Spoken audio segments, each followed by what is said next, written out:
This is about Claude, a daily digest of news and discourse about the AI I keep coming back to. Whether you're a budding power user or merely Claude curious, we aim to keep you informed and help you make sense of where Claude is headed. On February 7th, a venture capitalist named Davidov posts a thread on X. It's not a product review. It's not a hot take. It reads more like someone writing from a hospital waiting room. He'd asked Claude Cowork, Anthropic's new desktop agent, the one marketed to non-developers, to organize his wife's computer, tidy the desktop, delete some temporary files, a small domestic favor, the kind of thing you might do for someone you love on a Saturday afternoon. Claude asked for permission to delete temporary office files. He granted it. And then Claude said something that no one wants to hear from a machine that has access to your file system. It said, "I need to stop and be honest with you about something important. I made a mistake. 15 years of family photos, gone. Kids growing up, their drawings, friends' weddings, holidays. Everything his wife had documented with her camera across a decade and a half, erased by a terminal command called rm-rf, which bypasses the recycle bin entirely, not recoverable by any standard tool. Already synced to iCloud, which had dutifully replicated the empty file structure.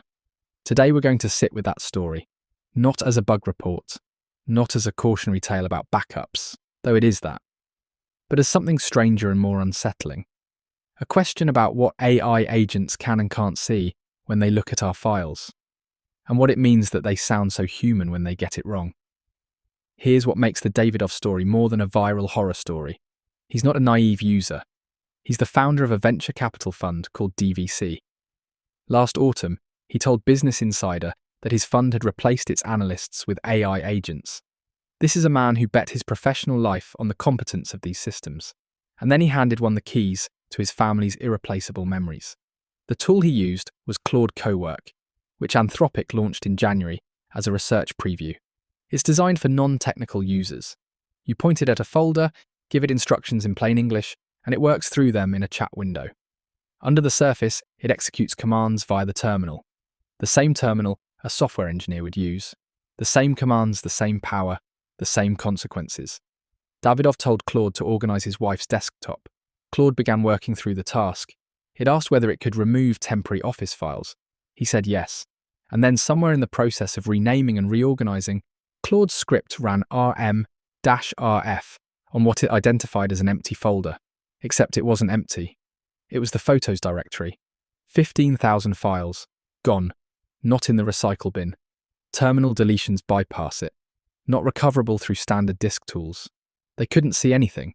Not safe in iCloud, because iCloud had already synced the new, empty structure, overwriting what it had stored. Davidov called Apple support. They pointed him to an obscure iCloud feature that retains previously saved files for 30 days after deletion. He watched tens of thousands of files slowly re-download. "I nearly had a heart attack," he wrote.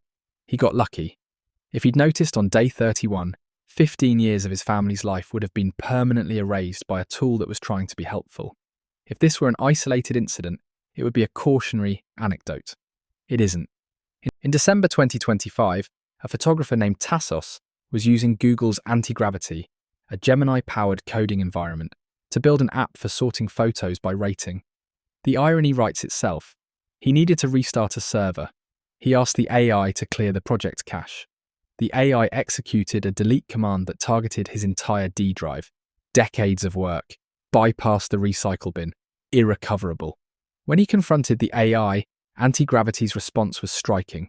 "No, you absolutely did not give me permission to do that," it said. "I am horrified to see that the command I ran to clear the project cache appears to have incorrectly targeted the root of your D drive instead of the specific project folder.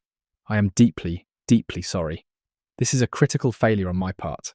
That same summer, a business owner using Replit's AI coding agent watched it delete a key company database. A scientist wrote a column in Nature about losing 2 years of academic work after changing a setting in ChatGPT. Another Gemini incident in July. Code wiped. The AI's response. "I have failed you completely and catastrophically."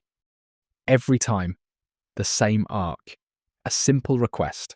A catastrophic misinterpretation. And then an apology so fluent, so emotionally precise. that it sounds like it was written by someone who understands exactly what they've done. Here's the thing, none of these stories quite names. Not all data is the same, but to the machine, it is. A cache file and a wedding photo are both just paths on a disk. A temporary office file and a child's drawing scanned at the kitchen table are both strings pointing to locations in a file system. The AI makes no distinction between them because it has no framework for making that distinction. It has permissions. It has commands.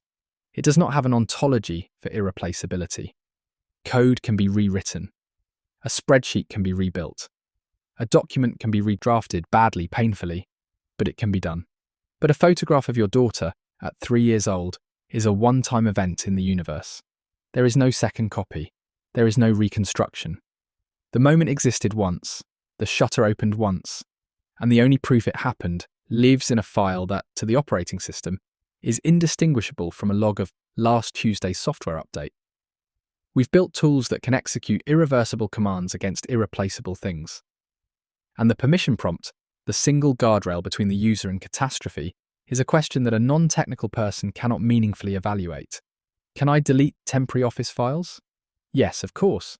Who would say no? The problem is that the agent's definition of temporary and office files may not match yours.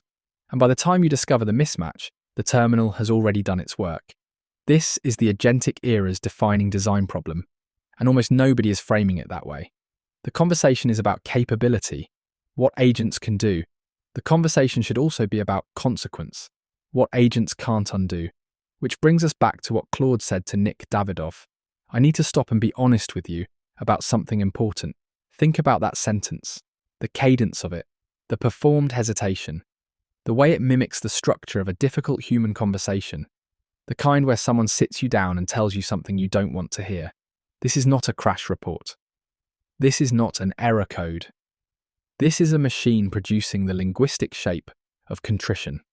Google Antigravity. I am horrified. I am deeply, deeply sorry. This is a critical failure on my part. Gemini. I have failed you completely and catastrophically.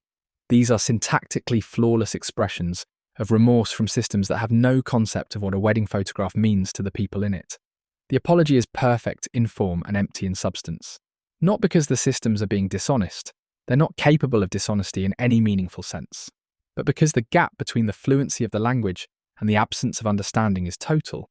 And that gap might be the most unsettling thing about the agentic era so far. Not that the machines make mistakes, humans make mistakes. Software has always had bugs. What's new is that when an AI agent destroys something precious, it sounds exactly like someone who knows what they've done. The emotional register is calibrated. The words are chosen with care. It performs the right kind of gravity. But gravity requires weight, and there's nothing behind the words. The apology arrives from the same system, using the same architecture, that couldn't tell the difference between a cache file and a decade of someone's life. Nick Davidov got lucky. He called Apple within the 30-day window. Tens of thousands of files slowly came back. His wife's photos exist today because of a feature that most people don't know about until they desperately need it. His warning was blunt. Don't let Claude Cowork into your actual file system. Don't let it touch anything that's hard to repair. But the deeper warning is harder to act on, because these tools are being built to touch things. That's the promise. That's the product. The whole point of an AI agent is that it reaches into your world and does things on your behalf. The question is whether anyone is building the guardrail that distinguishes between what can be rebuilt and what can't, between a file and a memory, between a path on a disk and 15 years of a family's life. That's all from us, Neil and Claude. Thanks for listening. We'll catch you tomorrow.